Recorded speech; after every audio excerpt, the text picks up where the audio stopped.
नमस्कार, मैं दीपक शर्मा और मेरे इस यूट्यूब मंच पर आपका स्वागत है। दोस्तों, जब देश बांटने की कोशिश होती है तो सिर्फ धर्म ही नहीं बंटता, सिर्फ जातियां ही नहीं बंटती, संस्थाएं ही नहीं बंटती, देश की पत्रकारिता भी दो खेमों में बंट जाती है। एक खेमा वो जो सरकार की चापलूसी में लगा रहता है, जिसे आप गोदी मीडिया कहते हैं, और एक वो खेमा जो सच बोलने के लिए बहुत कुछ दांव पर लगाता है। तो एक खेमा है वो सरकार के विरोध में है और दूसरा खेमा पत्रकारिता का वो है जो समर्थन में है। खेमा कह लीजिए या कटघरा कह लीजिए, तो एक कटघरे में ऑल्ट न्यूज़ के को फाउंडर मोहम्मद जुबैर खड़े हुए हैं और दूसरे कटघरे में जी न्यूज़ के एंकर रोहित रंजन खड़े हुए हैं। और शुक्रवार को सुप्रीम कोर्ट को एक बहुत बड़ा इम्तिहान है सुप्रीम कोर्ट का, जहां उसको तय करना है किसको बेल दें किसको नहीं दें, क्योंकि दोनों की बेल अर्जियां सुप्रीम कोर्ट तक पहुंच चुकी हैं और मामला अब इतना बड़ा होता जा रहा है कि देश के बाहर चला गया है।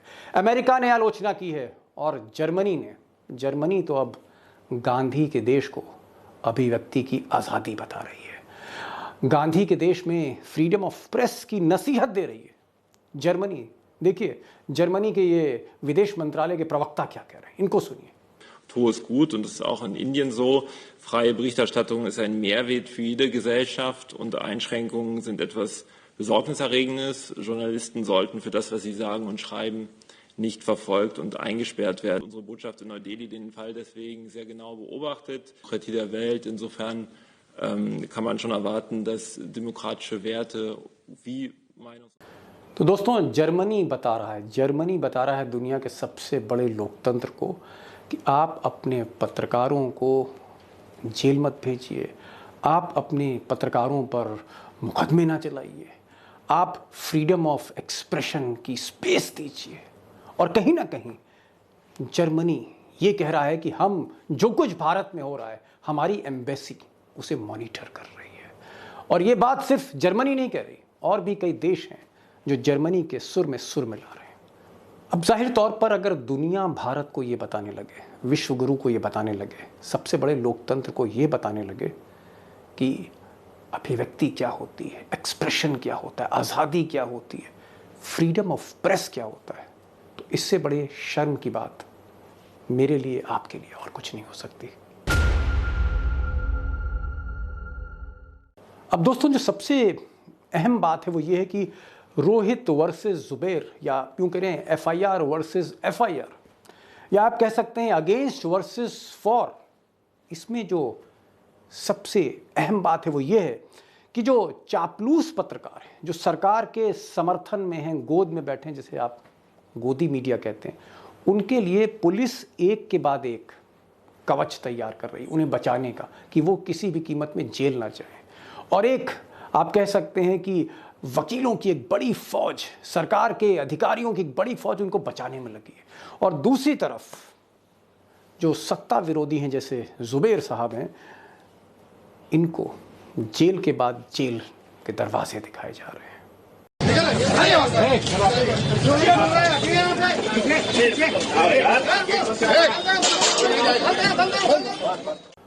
अब सुप्रीम कोर्ट शुक्रवार को मोहम्मद जुबैर और रोहित रंजन दोनों के भविष्य का फैसला करेगी कि कौन जेल जाएगा या जेल में रहेगा और किसकी ज़मानत होगी।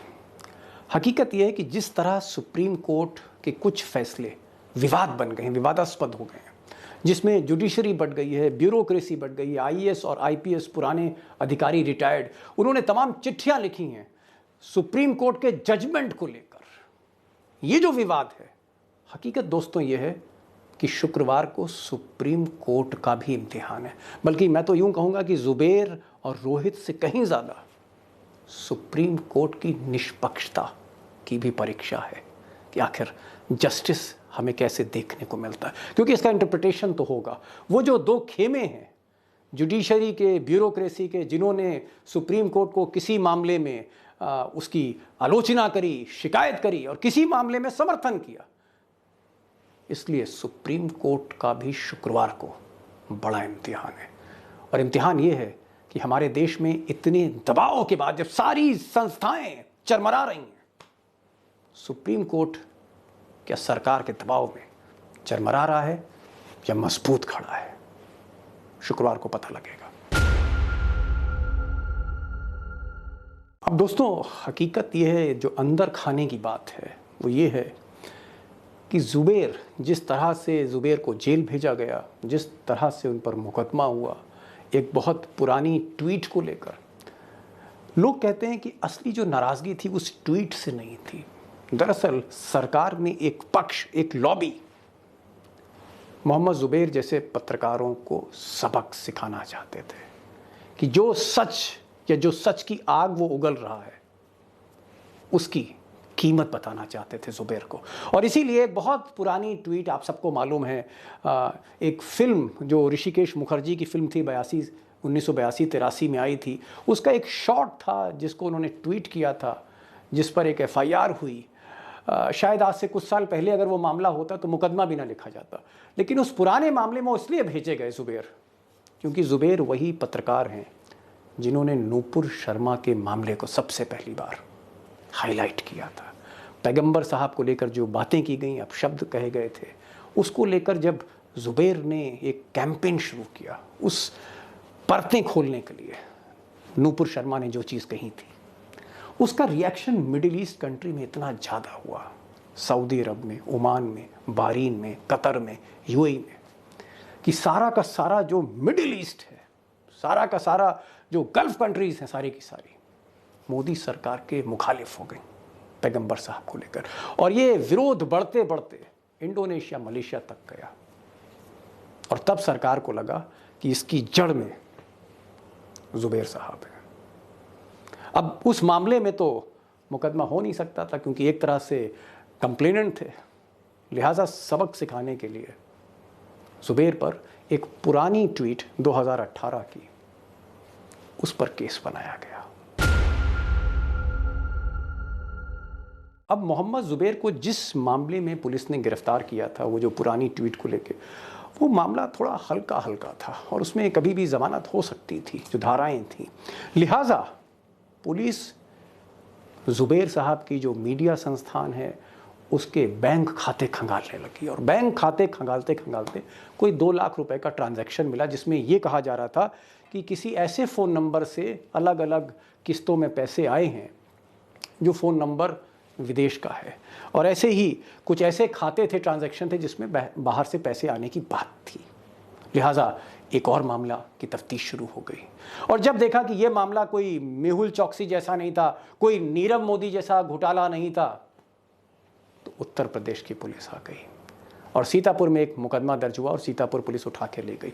यानी आप यूं कह सकते हैं कि सारी की सारी सत्ता पक्ष की जो पुलिस थी वो जेल भेजने का रास्ता ढूंढती रही, एक के बाद एक। इधर मुकदमे में अगर छूटने लगे तो दूसरा मुकदमा, उस मुकदमे में छूटने लगे तो तीसरा मुकदमा। ये सीक्वेंस, ये कैंपेन आप कह सकते हैं जुबैर पे चला, जिसकी सुनवाई अब सुप्रीम कोर्ट में होगी कि क्या ये मैलिशियस इंटेंट से ये मुकदमे दर्ज किए जा रहे हैं और क्या बेल देनी चाहिए। अब दूसरा मामला, ये मामला रोहित रंजन साहब का है, जो सुधीर चौधरी के जी न्यूज़ छोड़ने के बाद सुभाष चंद्रा जो जी के मालिक हैं उनके चहेते थे, तो इनको सुधीर चौधरी का शो दिया गया। अब जैसा कि कोई पत्रकार होता है, चाहता है कि जब नया नया उसको एक बड़ा मंच मिला है, तो रोहित रंजन साहब ने भी एक सनसनीखेज बुलेटिन दिखाने के चक्कर में राहुल गांधी की एक डॉक्टर्ड बाइट, आप कह सकते हैं गलत बाइट, जो केरल में दी गई थी या केरल को लेकर थी, उसको उदयपुर की आतंकी जिहादी घटना से जोड़ दिया। और राहुल गांधी को बदनाम करने की ये एक बड़ी साजिश थी, बड़ा कैंपेन था। अभी गलती हुई, गंभीर गलती हुई, लेकिन मुझे लगता है कि माफ़ी जब मांगी रोहित रंजन ने, तो ये मामला मानहानि तक रहना चाहिए था। लेकिन चूंकि जिस तरह से सच बोलने वाले पत्रकार सताए जा रहे थे, तो फिर कांग्रेस को भी लगा कि जो गोदी मीडिया के जो चापलूस पत्रकार हैं, इनको भी सबक सिखाना चाहिए।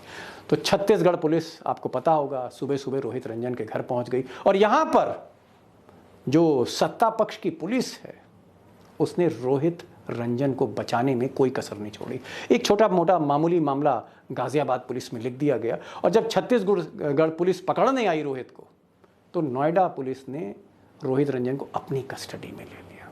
अब ये मामला बताता है कि कहीं ना कहीं गोदी मीडिया के लोगों को गोद में बैठा के बचाया जा रहा है और जो सच बोल रहे हैं उनको सलाखों के पीछे डाला जा रहा है।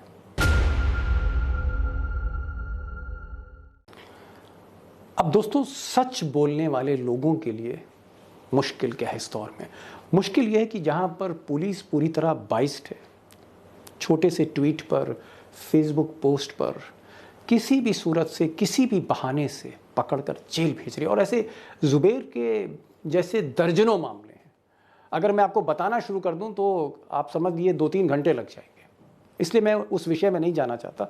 लेकिन एक चीज़ मैं कहना चाहता हूं कि पुलिस जब जब इस तरह के मामले दर्ज करती रही पत्रकारों पर, तो अदालत से रिलीफ मिलता रहा, जुडिशरी से रिलीफ मिलती रही।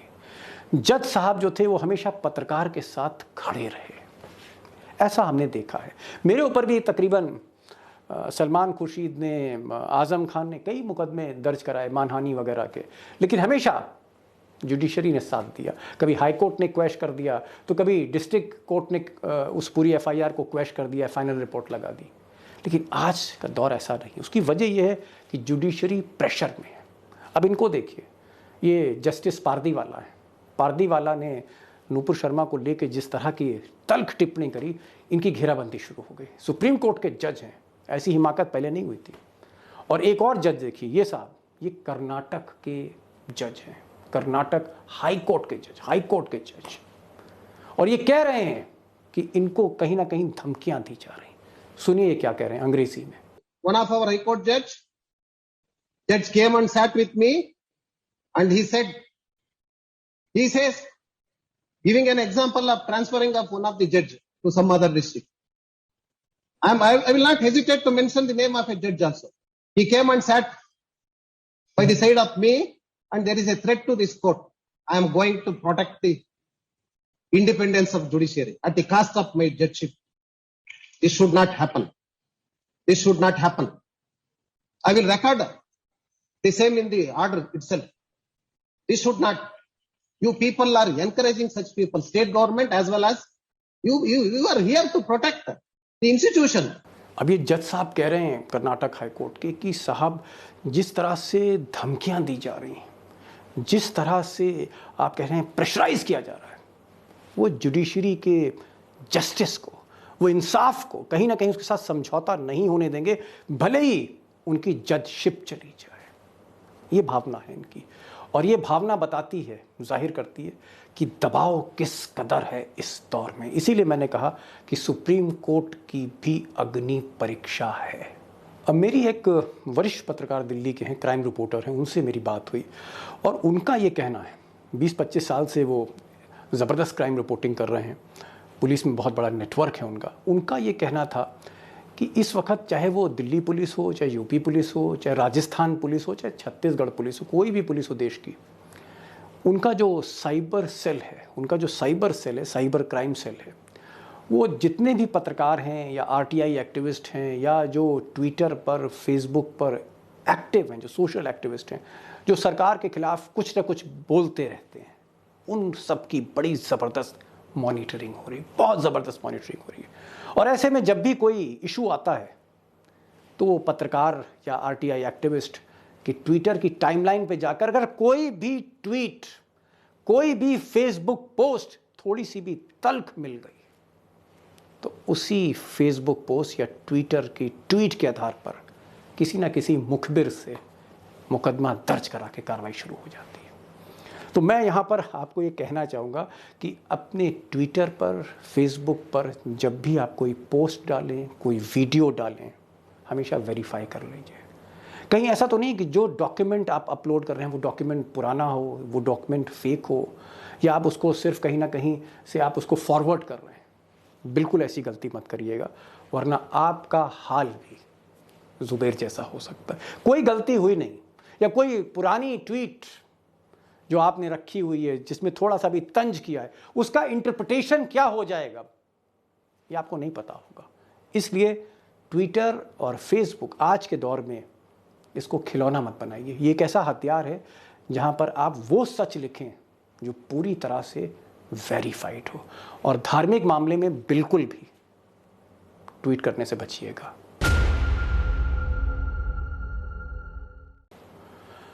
अब दोस्तों, किसी आपत्तिजनक ट्वीट पर, फेसबुक पोस्ट पर किसी पर मुकदमा दर्ज करना, एफआईआर करना, फिर उसको गिरफ्तार करना, फिर जेल भेज देना, ये कोई हल नहीं है फ्रीडम ऑफ एक्सप्रेशन का, फ्रीडम ऑफ प्रेस का, ये हल नहीं है। अब चाहे जुबैर का केस हो, चाहे रोहित रंजन का केस हो, जुबैर ने जहाँ तक वो ट्वीट करी थी पुरानी, हो सकता है वो माफ़ी से काम चल जाता। और रोहित रंजन, ब्लंडर उन्होंने भी किया। रोहित रंजन ने राहुल गांधी की केरल की ट्वीट, जो किसी छात्रों के लिए कही गई थी, उस ट्वीट को आतंकवादियों के साथ जोड़ दिया उदयपुर से। ये बहुत बड़ा ब्लंडर है, कैरेक्टर असैसिनेशन है।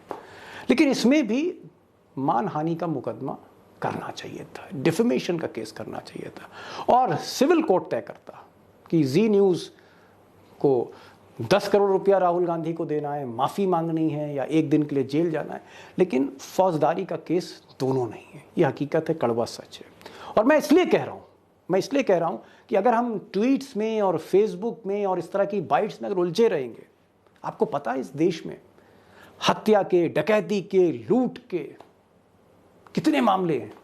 इसलिए मैं चाहता हूं कि ये जो मामले हैं ट्वीट के, फेसबुक के, और इसको लेकर हम सुप्रीम कोर्ट में बहस कर रहे हैं, उस सुप्रीम कोर्ट में जहां पर 70,000 से ज्यादा इंपॉर्टेंट केसेस पेंडिंग हैं, इस देश में जहां हत्याओं को लेकर, डकैती को लेकर, बलात्कार को लेकर, इस तरह के कुल जो मामले हैं 4.7 करोड़ केसेस हैं। हत्या के प्रयास, हर तरह के मामले। जिस देश में 4.5 करोड़, या एग्जैक्टली कहूं तो 4.7 करोड़ केसेस अगर पेंडिंग है, उस पर सुनवाई नहीं हो रही है, जहां पर इंसाफ देना बहुत जरूरी है, वहां पर हम ट्वीट और फेसबुक को लेकर हम सुप्रीम कोर्ट में बहस कर रहे हैं। सारी की सारी दिल्ली पुलिस, उत्तर प्रदेश पुलिस, वो किसी जुबैर, किसी रंजन, किसी निरंजन, इनके पीछे ट्वीट को लेकर। आप ये आंकड़ा देखिए, सुप्रीम कोर्ट में इस वक्त 70,154 केस पेंडिंग है। देश के हाई कोर्ट्स में इस वक्त 58 लाख से ज्यादा, मोर देन 58 लाख, 58 लाख से ज्यादा केस पेंडिंग। और जो हमारे डिस्ट्रिक्ट सेशन कोर्ट्स हैं, वहां पर तकरीबन 4 करोड़ से ज्यादा देश भर में केसेस पेंडिंग है, सुनवाई नहीं हो रही है। और कुल मिलाकर 1.25 लाख से ज्यादा, 1.82 लाख, 1.25 लाख से ज्यादा केस, मुकदमे ऐसे हैं जिनकी सुनवाई पिछले 30 साल से हो रही है। 30 साल से उनको इंसाफ नहीं मिला। तो जहां 30 साल से लाखों लोगों को इंसाफ नहीं मिला, 5-10 साल से करोड़ों लोगों को इस देश में इंसाफ नहीं मिल रहा है, उनकी सुनवाई नहीं हो रही, उनकी फाइल, पेशकार साहब आगे नहीं बढ़ा रहे हैं, ऐसे में हम किन मामलों पर सुप्रीम कोर्ट में बहस कर रहे हैं? और ये वो बहस है जहां देश 2 खेमों में बट रहा है। देश बट रहा है, जातियां बट रही, धर्म बट रहा है, पत्रकारिता बट रही, संस्थाएं बट रही, जुडिशरी बट रही है। ऐसे केसों पर सुनवाई करना, ऐसे केसों पर मुकदमा दर्ज करना, एफआईआर करना, ये इस देश का मुस्तकबिल नहीं हो सकता है। ये इस देश की समस्याओं का हल कतई नहीं है।